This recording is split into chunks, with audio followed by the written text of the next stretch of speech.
గత బడ్జెట్లో పెట్టింది 24,000 కోట్లు మాత్రమే ఖర్చు పెట్టారు. ఇందిరమ్మ ఆత్మీయ భరోసా పథకానికి గత బడ్జెట్లో కేటాయింపులు లేవు. 52,000 కోట్లు ఖర్చు చేసింది. చేయూత పథకానికి 14,000 కోట్లు ప్రతిపాదించగా 12,000 కోట్లు ఖర్చు చేసింది. ఇందిరమ్మ ఇండ్ల పథకానికి 9,184 కోట్లు కేటాయించినా ఖర్చు చేసింది శూన్యం, ఏమి లేదు.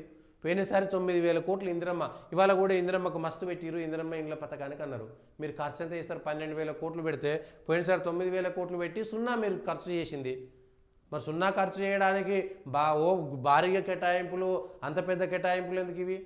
ఇందిరమ్మ ఇండ్లకు పోయినసారి 9,000 కేటాయింపులు, 9,000 కోట్ల కేటాయింపులు, ఖర్చు చేసింది సున్నా. మరి ఈసారి 12,000 కోట్లు పెట్టి ఏం చేస్తారు?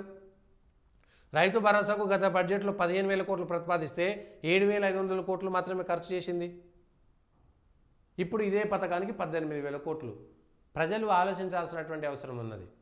మసిపూసి మారేడుగా చేసేటువంటి బడ్జెట్లు, అలివి కానటువంటి హామీలు ఇచ్చేసి ఇష్టానుసారంగా ప్రభుత్వ సొమ్మునంతా అప్పనంగా ఇవ్వడమే తప్ప మౌలిక వసతులు కల్పించి జీవన ఉపాయాలను పెంచేటువంటి వాళ్ళు ఉండాలి, కానీ ఆదాయాలను పెంచేటువంటి వాళ్ళు ఉండాలి.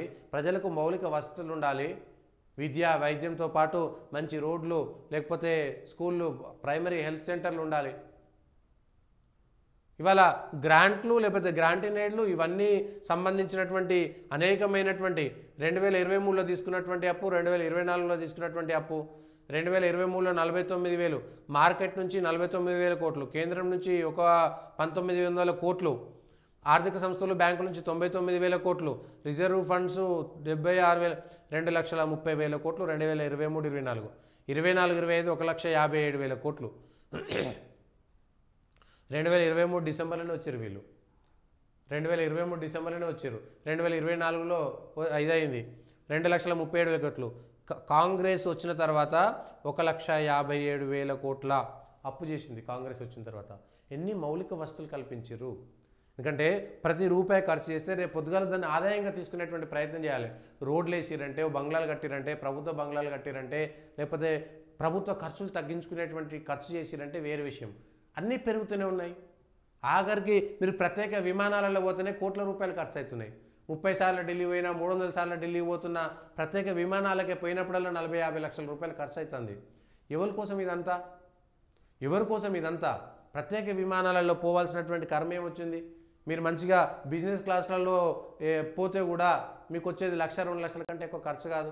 పోనీ 4-5 లక్షలు అవుతుంది, ఓ 30-35 లక్షలు మిగులుతాయి కదా. పేదోళ్ళకు 30 ఇండ్లు వస్తాయి కదా. మీకు ఇందిరమ్మ ఇండ్లు ఒక 30 కట్టొచ్చు కదా. మీరు ఢిల్లీకి ఇంత ఖర్చు చేసుకొని పోయే బదులు హెలికాప్టర్లలో తిరుగుడేందుకు? హైదరాబాద్ నుంచి 7,000 హెలికాప్టర్లు పోవాల్సినంత అవసరం రాదు, ఎమర్జెన్సీ అయితే తప్ప. ఎన్ని లక్షల కోట్ల రూపాయలు హెలికాప్టర్లకు అవుతున్నాయి?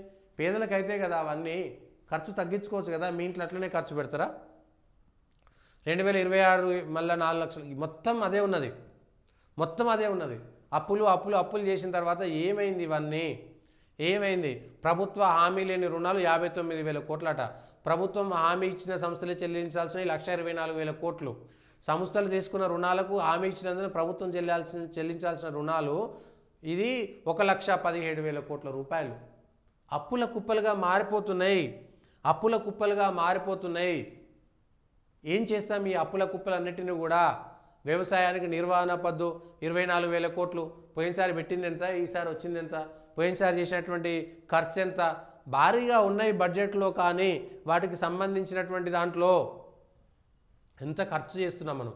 పోయినసారి పెట్టినటువంటి బడ్జెట్ ఎంత, ఖర్చు చేసింది ఎంత, కేటాయింపులు ఎంత, ఖర్చు చేసింది ఎంత, అవి లెక్కేసుకుంటే పోయినసారి బడ్జెట్కు ఈసారి బడ్జెట్కు ఉన్నటువంటి తేడా ఏంటో తెలుస్తుంది.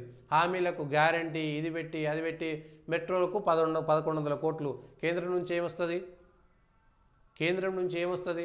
పోయినసారి రైతు భరోసాకు 15,000 కోట్లు కేటాయించారు, 7,000 కోట్లే ఖర్చు చేశారు. ఈసారి 18,000 కోట్లు పెట్టారు. అంటే 9,000 కోట్లు కంటే ఎక్కువ చేయరన్నమాట. అంతకంటే ఎక్కువేముండదు కదా, అంతకంటే ఎక్కువేముంటుంది?